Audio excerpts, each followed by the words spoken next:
Bonjour à tous, aujourd'hui c'est un concept de vidéo un petit peu spécial qui va changer des vidéos que je fais habituellement, puisque ça va être une vidéo un petit peu intimiste. Dans le cadre de Ça fait débat, on en parle. Eh bien nous allons traiter d'un texte qui pourrait éventuellement faire débat, et donc je vais vous montrer donc ma façon d'étudier, et je vais vous montrer comment j'approfondis la parole plutôt que de faire une simple lecture de la Bible. Et comme ça, on va pouvoir vraiment rentrer dans le cœur du sujet. Donc si vous voulez bien, je vais déjà commencer par lire le texte. Commençons-nous de nouveau à nous recommander nous-mêmes? Ou avons-nous besoin, comme quelques-uns, de lettres de recommandation auprès de vous ou de votre part? C'est vous qui êtes notre lettre, écrite dans nos cœurs, connue et lue de tous les hommes. Vous êtes manifestement une lettre de Christ, écrite par notre ministère, non avec de l'encre, mais avec l'esprit du Dieu vivant, non sur des tables de pierre, mais sur des tables de chair, sur les cœurs. Cette assurance-là, nous l'avons par Christ auprès de Dieu. Ce n'est pas à dire que nous soyons par nous-mêmes capables de concevoir quelque chose comme venant de nous-mêmes. Notre capacité, au contraire, vient de Dieu. Il nous a ainsi rendus capables d'être ministres d'une nouvelle alliance, non de la lettre, mais de l'esprit. Car la lettre tue, mais l'esprit vivifie. Or, si le ministère de la mort gravé par des lettres sur des pierres a été glorieux, au point que les fils d'Israël ne pouvaient fixer les regards sur le visage de Moïse à cause de la gloire de son visage, bien que cette gloire fût passagère, combien le ministère de l'esprit ne sera-t-il pas plus glorieux? Si le ministère de la condamnation a été glorieux, le ministère de la justice est de beaucoup supérieur en gloire. Et sous ce rapport, ce qui a été glorieux ne l'a point été à cause de cette gloire qui lui est supérieure. En effet, si ce qui est passager a été glorieux, ce qui est permanent est bien plus glorieux. Ayant donc cette espérance, nous usons d'une grande liberté. Et nous ne faisons pas comme Moïse, qui mettait un voile sur son visage pour que les fils d'Israël ne fixassent pas les regards sur la fin de ce qui était passager. Mais ils sont devenus durs d'entendement, car jusqu'à ce jour, le même voile demeure quand ils font la lecture de l'Ancien Testament. Et il ne se lève pas parce que c'est en Christ qu'il disparaît. Jusqu'à ce jour, quand on lit Moïse, un voile a été jeté sur leur cœur. Mais lorsque les cœurs se convertissent au Seigneur, le voile est ôté. Or, le Seigneur, c'est l'Esprit, et là où est l'Esprit du Seigneur, là est la liberté. Nous tous, qui, le visage découvert, contemplant comme un miroir la gloire du Seigneur, nous sommes transformés en la même image, de gloire en gloire, comme par le Seigneur l'Esprit. Bien, donc comme vous l'avez vu, ce texte peut prêter à confusion. On parle de la loi, on parle de voile, on parle de toutes ces choses qui ont fait couler déjà pas mal d'encre. Donc on va essayer d'aller voir un petit peu plus loin. Commençons-nous de nouveau à nous recommander nous-mêmes. Cela signifie quoi? Est-ce que maintenant nous pouvons finalement marcher par nous-mêmes en fait? Ou avons-nous besoin, comme quelques-uns, de lettres de recommandation? On retrouve le mot recommandation, recommander ici. Ou avons-nous besoin de l'aide de recommandation? Bien ça déjà on va l'étudier parce que moi ça m'a interloqué si vous voulez. Donc j'ai été chercher dans le texte original, donc à l'aide du Strong, je vais chercher donc ce mot déjà la lettre. Parce que c'est de ça qu'il s'agit dans ce texte. Donc le mot épistolaï, eh bien ça signifie une lettre, une ordonnance, comme vous pouvez le voir, une lettre, une épître. Ici, on voit que ça vient du mot épistélo. C'est la racine du mot. Donc cette racine va nous amener à voir un petit peu plus en profondeur qu'est-ce que signifie que cette lettre, donc cette épître, parce que comme vous le voyez, si on s'arrête sur une lettre, une épître, effectivement, ça ne nous dit pas grand-chose, on est d'accord. Alors que si on va continuer à chercher un petit peu plus loin dans la racine du mot, en profondeur, eh bien on va s'apercevoir que envoyer un message, en fait un ordre. Donc c'est pour ça que je vous parlais d'une ordonnance. Parce qu'il s'agit, une lettre c'est un document effectivement, mais il y a plusieurs sortes de documents et notamment on va le voir au cours de cette étude. Ici, on est plutôt dans un document d'une ordonnance, quelque chose qui est écrit. Vous voyez, comme un médecin qui pourrait prescrire des médicaments pour que la personne puisse se soigner. Voilà, donc c'est pour ça qu'on reste dans une ordonnance, dans des instructions, vous voyez. Alors, épistolo, en fait, ça peut être coupé en deux mots. Vous avez d'une part épi et stolo. Épi, ça signifie en fait, ça signifie quelqu'un qui est sûr. On peut regarder, hein. Voilà, c'est sur, par, avant, etc. Donc sur ordonnance, vous voyez, ou par ordonnance, par exemple, hein. Et stello, en fait, stello, ça signifie beaucoup de choses. Et là, on va voir qu'on passe du texte où il est dit est-ce qu'il y en a qui ont besoin d'une lettre de recommandation?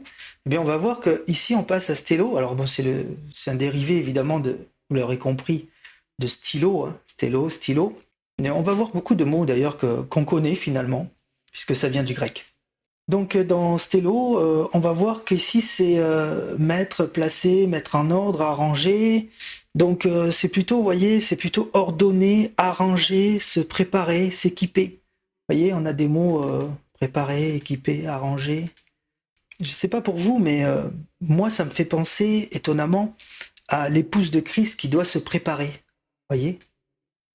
Donc c'est un peu comme une lettre où on nous demande, eh bien en fait, de nous préparer. On pourrait par exemple prendre le texte, Apocalypse chapitre 19 et le verset 7 et 8. Réjouissons-nous et soyons dans l'allégresse et donnons-lui gloire, car les noces de l'agneau sont venues, voyez, et son épouse s'est préparée. Et il lui a été donné de se revêtir de fin lin, éclatant, pur, car le fin lin, ce sont les œuvres justes des saints. Voilà, donc elle s'est préparée, on voit que l'épouse s'est préparée, voyez, on a la notion dans la lettre de ordonner, arranger, se préparer, s'équiper. Donc l'épouse s'est préparée, et elle s'est préparée comment? Parce qu'elle s'est équipée de fin lin, donc ça c'est sa tenue, hein, et ce fin lin en fait, ce sont les œuvres justes. Eh bien voyez, tout le texte va tourner finalement un petit peu autour de ça. Donc on va revenir sur notre texte, et donc la deuxième idée, c'est amener ensemble, contracter, raccourcir. Dans cette idée-là, nous avons la notion de diminuer, modérer, faire cesser, cesser d'exister, se déplacer, se retirer, s'en aller, voyez, s'abstenir des relations familières avec quelqu'un. Donc voyez ici, d'une part on a la notion de se préparer et on a aussi la notion de s'éloigner. On a la notion de s'humilier, de s'éloigner, voyez, diminuer et se retirer. Voilà. Se retirer de quoi? Eh bien se retirer des affaires de ce monde, se retirer des mauvaises relations familières et avec quelqu'un, et aussi donc de s'humilier. Donc ça c'est assez intéressant parce que on passe de la lettre et voyez que je vous amène dans un tout autre univers. Donc j'espère que je ne vous perds pas dès le début, ça serait dommage. Donc ici, nous avons quelqu'un qui va s'humilier devant Dieu. On peut prendre par exemple un texte qui va être intéressant. Romains chapitre 8, versets 12 à 14. Il est écrit « Ainsi donc, frères, nous ne sommes point redevables de la chair pour vivre selon la chair. Si vous viviez selon la chair, vous mourrez. Mais si par l'Esprit vous faites mourir les actions du corps, vous vivrez. Car tous ceux qui sont conduits par l'Esprit de Dieu sont fils de Dieu. » Voilà, nous ne sommes pas redevables de la chair, c'est-à-dire qu'on lui doit rien finalement. Donc, il est intéressant de faire mourir, si vous voulez, les œuvres de la chair dans notre esprit. Hein. Vous voyez ici, mais si c'est par l'esprit, vous faites mourir les actions du corps. Vous voyez, c'est l'esprit qui va faire mourir les actions du corps. Donc nous avons cette notion de nous humilier, de nous retrancher, de nous séparer, alors que ça soit des mauvaises compagnies, mais aussi de la chair en fait, de tout ce qui est des actions du corps qui seraient nuisibles en fait. Car tous ceux qui sont conduits par l'Esprit de Dieu, donc il faut être conduit par l'Esprit de Dieu, sont fils de Dieu. On va parler de Colossiens chapitre 3, versets 5 à 6. Il est dit, un texte que vous connaissez, « Faites donc mourir les membres qui sont sur la terre, l'impudicité, l'impureté, les passions, les mauvais désirs et la cupidité, qui est une idolâtrie. C'est à cause de ces choses que la colère de Dieu vient sur les fils de la rébellion. » Donc vous voyez ici, nous avons encore cette notion de s'humilier, de retrancher, de faire mourir les membres qui sont sur la terre. Donc ça peut être les mauvaises compagnies, ça peut être aussi, vous voyez, l'impudicité, l'impureté, les passions, les mauvais désirs, la cupidité, qui est une idolâtrie. Nous avons cette notion de retrancher de nous le péché en fait. Et tout ça, eh bien, nous le retrouvons tout simplement dans stello. Donc vous voyez, c'est l'épouse qui se prépare, elle est revêtue de fin lin dans les belles œuvres, elle va se séparer, que ça soit du péché, de tout ce qui est l'attraction charnelle en fait, et de tout ce qui est aussi de l'attraction des mauvaises compagnies. Et donc pour ça, on pourrait prendre 2 Thessaloniciens, chapitre 3, verset 6. Il est écrit, « Nous vous recommandons, frères, » vous voyez, ici on retrouve le mot « recommander », « Nous vous recommandons, frères, au nom de notre Seigneur Jésus-Christ, de vous éloigner de tout frère qui vit dans le désordre, et non selon les instructions que vous avez reçues de nous. » Donc ici, on a effectivement aussi la notion de se séparer par une recommandation de tous ceux qui pourraient vivre dans le désordre, vous voyez. On peut prendre aussi Psaume chapitre 1, verset 1. « Heureux l'homme qui ne marche pas selon le conseil des méchants, qui ne s'arrête pas sur la voie des pécheurs, et qui ne s'assied pas en compagnie des moqueurs. » Donc là aussi, on a encore cette notion de mauvaise compagnie, donc de tous ceux qui ne suivent pas la parole de Dieu finalement, c'est ça le méchant dans la Bible. On a le psaume 141, verset 4, on va rester dans les psaumes. « N'entraîne pas mon cœur à des choses mauvaises, à des actions coupables avec les hommes qui font le mal, et que je ne prenne aucune part à leur festin. » Donc ici, on a cette notion aussi de manger, voyez, de s'asseoir à une table. Et cette notion, on va la retrouver dans notre étude. Et vous allez voir comment, ça va être vraiment intéressant. Si vous voulez aller un petit peu plus loin, on pourrait aussi parler des bonnes œuvres. Parce que jusqu'à présent, on a vu que l'épouse se préparait, qu'elle était vêtue de fin lin, mais ce fin lin représente les œuvres, comme on l'a vu. On va pouvoir regarder 2 Timothée chapitre 3 et le verset 16 et 17. « Toute écriture est inspirée de Dieu et utile pour enseigner, pour convaincre, pour corriger, pour instruire dans la justice, afin que l'homme de Dieu soit accompli et propre à toute bonne œuvre. » Ici, nous voyons que les Écritures sont inspirées de Dieu, effectivement, et elles sont utiles pour enseigner, convaincre, corriger, instruire dans la justice. C'est exactement ce que faisait l'apôtre Paul. Quand il faisait des épîtres, c'était pour encourager, exhorter, ou même corriger certaines églises. Et on voit que ces lettres, en fait, ces lettres sont là pour accomplir, en fait, de bonnes œuvres. Nous pouvons regarder 2 Timothée chapitre 2 verset 21. Pas très loin, on va pas s'en priver, donc on va y aller. Si donc quelques-uns se conservent purs en s'abstenant de ces choses, il sera un vase d'honneur, sanctifié, utile à son maître, propre à toute bonne œuvre. Donc ici nous avons aussi le fait de se conserver pur, donc le fin lin, vous voyez, et qui est associé aux bonnes œuvres. Prenons Tite chapitre 3 verset 1. Pour l'instant, ça vous paraît un petit peu abstrait, mais vous allez voir tout au long de cette étude que cela a toute son importance, justement. Comme j'ai dit, Tite, chapitre 3 et le verset 1. « Rappelle-leur d'être soumis aux magistrats et aux autorités, d'obéir, d'être prêts à toutes bonnes œuvres. » Ici, ce texte nous dit, et vous le connaissez, qu'il nous faut être soumis aux autorités, et qu'il nous faut obéir donc. Qui dit autorité, dit obéissance. Donc il nous faut obéir aux autorités. Pourquoi ? En fait, pour faire de bonnes œuvres. Ce qui est un lien, effectivement, avec un bon témoignage. Nous pouvons prendre le psaume 119, verset 9. « Comment le jeune homme rendra-t-il pur son sentier ?» Donc c'est une question qui est posée, en se dirigeant d'après ta parole.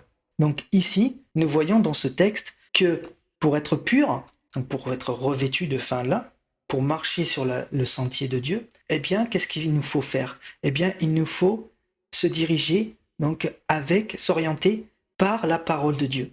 Ça, c'est une chose intéressante, parce que nous allons voir que justement, ça prête un peu à polémique entre observer la loi et ne pas observer la loi, etc.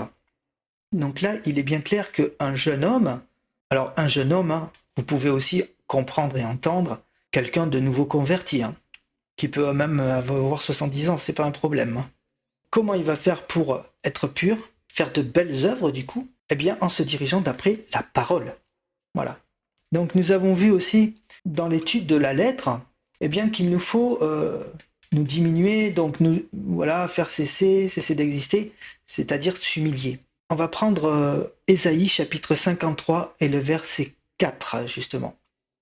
Puisque nous allons prendre l'exemple de Jésus, « Cependant, ce sont nos souffrances qu'il a portées, c'est de nos douleurs qu'il s'est chargé, et nous l'avons considéré comme puni, frappé de Dieu et humilié. Nous voyons ici l'exemple de Jésus qui est intéressant parce que Jésus s'est humilié. Il s'est humilié déjà en venant sur la terre, hein, puisqu'il n'a pas regardé à sa divinité pour venir en tant qu'esclave, en tant que serviteur.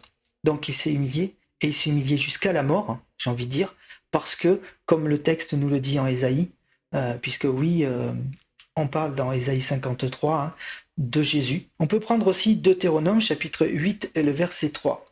Là, on va voir ici que Dieu n'est pas avare en termes d'humiliation.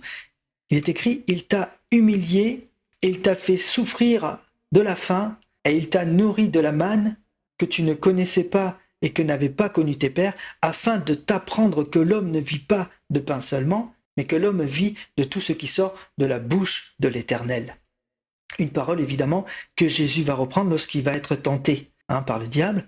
Eh bien ici, on nous montre aussi que Dieu n'hésite pas à nous humilier pour nous apprendre finalement, pour nous former afin que nous voyions dans ce texte qu'il ne faut pas vivre seulement de pain, mais qu'il faut vivre aussi de tout ce qui est de la parole finalement, la parole de Dieu qui est une manne spirituelle, qui tombe du ciel aussi finalement. Donc, qu'est-ce que cela nous apprend? Bien, tout cela nous ramène à l'importance d'observer la parole de Dieu pour accomplir de bonnes œuvres, comme je disais tout à l'heure. Ça nous donne donc une direction, on l'a vu, une orientation par la parole de Dieu, comme le jeune homme qui veut devenir pur, et ça nous donne aussi des qualités telles que la sagesse et l'obéissance. Nous avons vu que l'ordonnance, eh bien, c'est aussi quelque chose qui est fait pour l'obéissance, par exemple, aux autorités. Ça nous montre aussi qu'il ne faut pas diriger son pas tout seul, puisque Dieu veut nous amener justement à l'humiliation, afin de nous montrer que ce n'est pas à nous de choisir une orientation, mais que c'est par la parole. Donc il faut s'humilier et abandonner nos mauvaises attitudes et nos mauvaises relations que l'on pourrait avoir avec des gens qui ne suivent pas les chemins tracés par Dieu. Il faut donc se laisser guider par l'Esprit de Dieu, car c'est l'Esprit de Dieu qui conduit toutes choses. On pourrait regarder aussi, faire attention au terme se préparer. Donc se préparer, en fait, c'est se parer de dignité par des bonnes œuvres, par des bonnes actions, voyez. C'est conduit par l'Esprit de Dieu lorsque nous étudions sa parole. Alors dit comme ça peut être compréhensible, mais je pense qu'à l'inverse, c'est encore plus compréhensible. C'est-à-dire, si nous étudions sa parole, nous la comprenons parce que c'est l'Esprit de Dieu qui nous l'explique et qui nous conduit dans sa parole, eh bien c'est parce que nous avons étudié sa parole que l'Esprit de Dieu nous a expliqué que nous allons pouvoir faire de bonnes œuvres, et qu'en faisant de bonnes œuvres, eh bien nous allons pouvoir nous parer de dignité, et donc nous serons prêts quand le Seigneur reviendra. Vous voyez, c'est encore plus compréhensible à l'envers. Se préparer, c'est aussi se laisser guider pour faire la volonté de Dieu. Donc maintenant nous revenons sur notre étude. Nous avons vu donc et étudié le mot lettre. Eh bien moi c'est le mot recommandation maintenant qui m'a interloqué, et bien écoutez, je voulais en savoir plus. Soustaikos, donc qui désigne bien sûr une recommandation, mais voyez surtout des éloges, voyez une louange.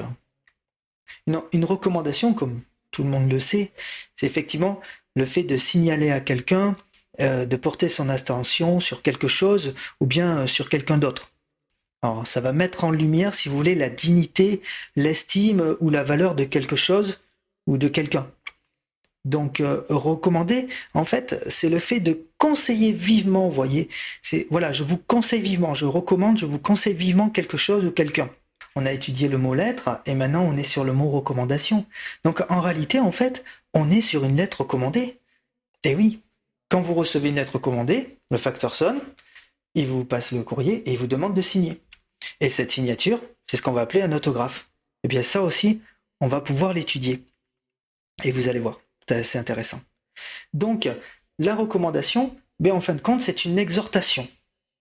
Alors, soustaikos a pour racine sunistao. Eh bien, en fin de compte, il est composé de deux mots, ce sunistao. Et ça va être intéressant de regarder. Vous avez ici le mot sun, qui veut dire avec, et vous avez istémi. On est dans le mot recommandé, recommandation, ordonné de se tenir. Donc en fait, dans la recommandation de la lettre de Paul, ici, nous avons en fait une ordonnance On vous ordonne de vous tenir, quoi. Se tenir, c'est se tenir debout en réalité, en présence d'autres, devant des juges, devant les membres du Sanhédrin. Vous voyez, c'est un acte de soumission finalement. Rendre ferme, établir, fixer des règles. On vous ordonne de tenir fermement, de tenir avec fermeté.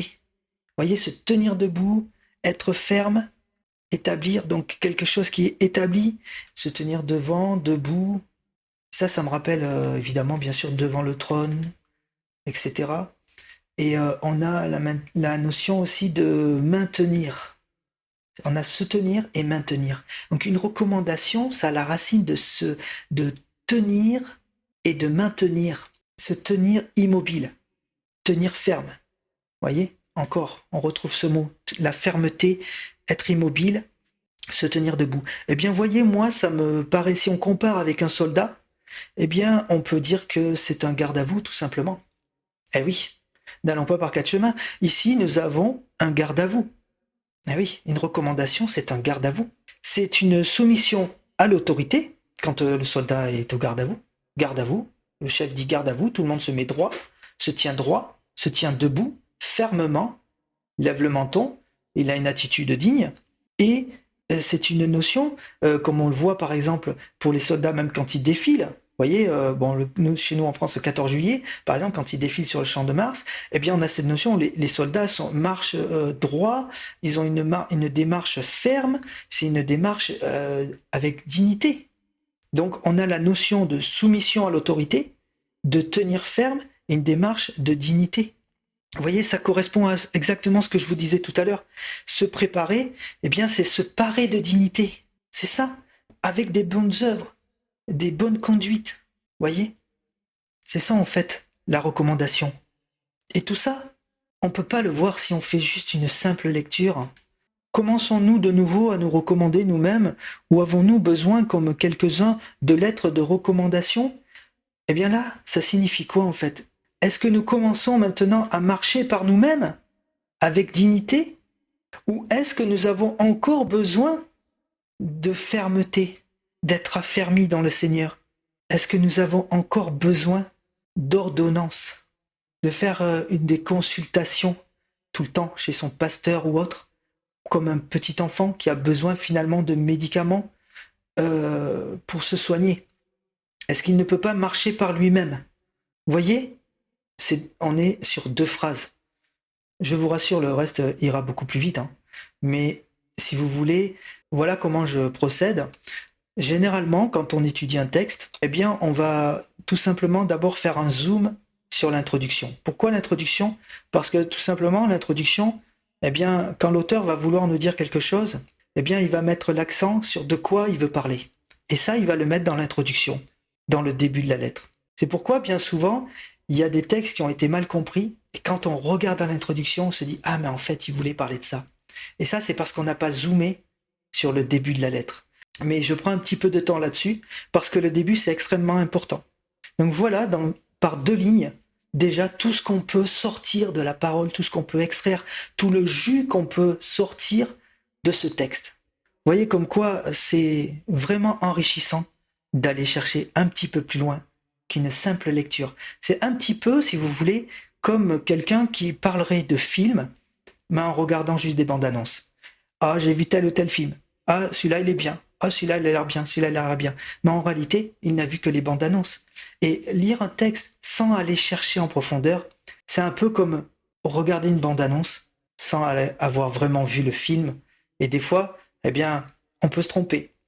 C'est le cas notamment pour la série Machiar. Vous voyez, il y a eu beaucoup de vidéos qui ont coulé là-dessus sur Machiar, la nouvelle série, etc. Bien, pas bien. Ben, il faut l'avoir vu pour pouvoir savoir effectivement de quoi ça parle. Eh bien, on avait déjà des critiques avant même que les gens l'aient vu. Voilà, comme quoi l'habit ne fait pas le moine, etc., etc. Je dis pas que c'est forcément bien, mais je dis surtout qu'il faut savoir de quoi on parle, examiner avant de parler. C'est encore mieux. Alors, puisqu'on est toujours dans recommandation, je vais prendre le texte de Luc, chapitre 21 et le verset 36. Alors oui, je prends la version Louis II. Il y a d'autres versions avec des onglets différents, et on va être même obligé à un moment donné dans l'étude de venir, notamment je prendrai Lamartine, vous verrez pourquoi. Donc si je prends Luc 21, 36, il est dit « Veillez donc et priez en tout temps, afin que vous ayez la force d'échapper à toutes ces choses qui arriveront et de paraître debout devant le Fils de l'homme. » Tiens donc, nous avons ici le fait d'être debout devant le Fils de l'homme. Vous voyez? Donc on a cette notion de fermeté, de tenir ferme, d'être inébranlable, d'être immobile, enraciné. Enraciné dans quoi? Dans la parole de Dieu. Donc ici, si l'on reprend le texte de la lettre recommandée, eh bien, qu'est-ce qu'une lettre recommandée? Eh bien, c'est le fait de se préparer avec fermeté pour être debout devant Dieu. Donc c'est pourquoi l'apôtre Paul nous dit, est-ce que nous pouvons marcher par nous-mêmes ou est-ce que nous avons encore besoin de nous préparer pour nous tenir debout avec fermeté? Prenons Daniel chapitre 10 verset 11. Eh bien, nous allons voir dans la Bible l'importance justement de se tenir debout. Ici, nous avons un ange qui vient annoncer une nouvelle à Daniel, mais pas n'importe quel ange d'ailleurs. Il vient annoncer une nouvelle à Daniel, et regardez ce qui est écrit. Puis il me dit, Daniel, homme bien-aimé, sois attentif aux paroles que je vais te dire, et tiens-toi debout à la place où tu es, car je suis maintenant envoyé vers toi. Lorsqu'il m'eut ainsi parlé, je me tins debout, en tremblant, bien sûr en tremblant. Mais il se tint debout. Voyez, Daniel avait peur, alors que les autres sont partis se cacher, si vous voulez. Mais lui, il s'est tenu debout, il s'est mis sur ses jambes, alors qu'il tenait pratiquement pas debout. Il était en train de vénérer l'ange qui venait le voir. Et en réalité, il ne s'agit pas d'un ange, en fait. Je suis en train de vous dire n'importe quoi. Je suis vraiment désolé. Voilà, je fus saisi d'une grande frayeur. J'avais fait une étude là-dessus d'ailleurs, où j'ai justement démontré que c'est pas un ange, puisqu'en réalité, il s'agit du Fils de l'homme. Donc c'est pour ça que Daniel, en fait, était vraiment, il était tombé, ses forces, vous voyez, les forces me manquaient. Les forces me manquaient, donc il était vraiment décomposé et il était vraiment la face contre terre. Il était vraiment en train de faire un acte d'adoration, parce que la face contre terre, c'est s'humilier, c'est vraiment se mettre à genoux, mais plus qu'à genoux, c'est vraiment s'humilier devant le Fils de l'homme. Donc vous voyez, c'est pas un ange. Encore désolé pour l'erreur que j'ai dit. Je pense que beaucoup ont dû rectifier d'ailleurs. Donc excusez-moi, c'est du direct, hein, et justement, eh bien nous sommes en intimité dans cette vidéo, donc pardonnez-moi pour ces quelques erreurs. Donc ici, on voit bien que Daniel se tint debout, même tremblotant, mais il se tint debout. Donc l'importance, quand Jésus vient annoncer à Daniel une nouvelle, eh bien, on doit se tenir debout. C'est le texte qu'on a lu juste avant, pour que tout homme se tienne debout devant le Fils de l'homme, c'est-à-dire, eh bien, c'est justement le Fils de l'homme là qui vient voir Daniel, et il lui dit, tiens-toi debout. Parce que vous voyez, la parole, elle est tellement cohérente que Jésus accomplit tout, mais même en tant qu'esprit, quand il vient voir Daniel, même là aussi, c'est une parole qui est accomplie. Quand il est dit qu'il faut se tenir debout devant le Fils de l'homme, c'est pourquoi il demande à Daniel d'être debout. Vous voyez, tout se tient quoi, dans la parole de Dieu, tout est cohérent, tout est lié, comme un grand puzzle. On peut vraiment tout assembler. C'est pour ça que des fois, quand il y a des choses qui ont été transformées, voyez, par des faux prophètes, etc., il n'y a plus rien qui tient. Le puzzle, il n'y a plus de pièces, aucune pièce ne rentre les unes dans les autres. Alors que la parole de Dieu, elle se tient parfaitement. Prenons Apocalypse chapitre 8 et verset 2. Et je vis les 7 anges qui se tiennent devant Dieu, et 7 trompettes leur fut donnée. Ici, nous avons encore une fois les anges qui, eux aussi, se tiennent devant Dieu. Alors, quand on dit se tenir devant Dieu, c'est se tenir debout, bien évidemment. Là, ils ne sont pas à genoux, ils vont d'ailleurs sonner de la trompette, il va falloir qu'ils aient du coffre, et donc le diaphragme bien droit, pour remplir leurs poumons d'air, enfin, bien sûr, c'est une métaphore, parce que ce sont des anges, mais voilà, ils sont pas à genoux, ils se tiennent debout devant Dieu. Donc eux aussi les anges se tiennent debout. Prenons 1 Corinthiens chapitre 15 verset 58. Ainsi mes frères bien-aimés, soyez fermes, inébranlables, travaillant de mieux en mieux à l'œuvre du Seigneur, sachant que votre travail ne sera pas vain dans le Seigneur. Eh bien ici, là, maintenant, il ne s'agit plus des anges, mais c'est de nous. Et vous voyez, c'est une exhortation aussi de tenir ferme, inébranlable. Vous voyez, comme on l'a vu, enraciné, immobile. Vous voyez, travaillant de mieux en mieux dans l'œuvre. Ah ben tiens, l'œuvre, les bonnes œuvres, dans l'œuvre du Seigneur. Eh bien ça, c'est quand on a étudié la lettre. sachant que votre travail ne sera pas vain dans le Seigneur. Prenons Luc chapitre 21, verset 28. Quand ces choses commenceront à arriver, redressez-vous et levez vos têtes parce que votre délivrance approche. Eh bien ici, nous avons la notion de se redresser, de se tenir debout, voyez, de relever la tête, donc de se tenir dignement. Donc en fait, cette phrase, elle signifie tout simplement « soyons prêts ». Et pour être prêt, pour se tenir debout devant le Fils de l'homme, devant Jésus, eh bien, il nous faut justement être prêt, s'être préparé et avoir fait de bonnes œuvres. Donc vous voyez comme quoi tout est lié ensemble. Mais attention, parce que nous allons prendre 1 Corinthiens chapitre 10 et le verset 12. Ainsi donc, que celui qui croit être debout prenne garde de tomber. Tiens donc, ici nous avons aussi une exhortation qui nous dit de prendre garde. Celui qui croit être debout ne prenne garde de tomber. Donc quand on nous parle de l'espérance du salut, une fois sauvé, sauvé pour toujours, je dis non. Je dis absolument non. Là c'est évident. Parce que celui qui se croit sauvé, il n'est pas sauvé pour toujours, puisque l'apôtre dit « prenne garde de tomber ». Si quelqu'un fait de bonnes œuvres, oui c'est bien, mais si et demain il se tourne vers le mal, il ne sera pas sauvé pour toujours. Donc il faut faire attention à toujours être inébranlable, à être ferme, à être enraciné, vous voyez. C'est encore la notion d'enraciner, le mot recommandation qu'on a étudié tout à l'heure. Je le reprends ici. Immobile, tenir ferme, vous voyez. Les fondations d'un immeuble, vous voyez. C'est vraiment quelque chose de solide. C'est pourquoi prenez garde que celui qui est debout ne prenne garde de tomber. Mais si on a des fondations solides, comme la maison qui est construite sur le roc, eh bien là, on est certain, du moins, on va se mettre toutes les chances de notre côté pour pouvoir résister aux attaques de l'ennemi. Mais sachez qu'il va chercher à vous égorger.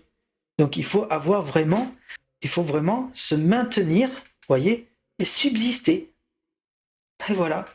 Voilà le mot recommandation. La lettre recommandée, eh bien c'est ça. Paul nous envoie directement une lettre recommandée pour nous dire est-ce qu'on a encore besoin, eh bien, qu'on nous affermisse dans le Seigneur.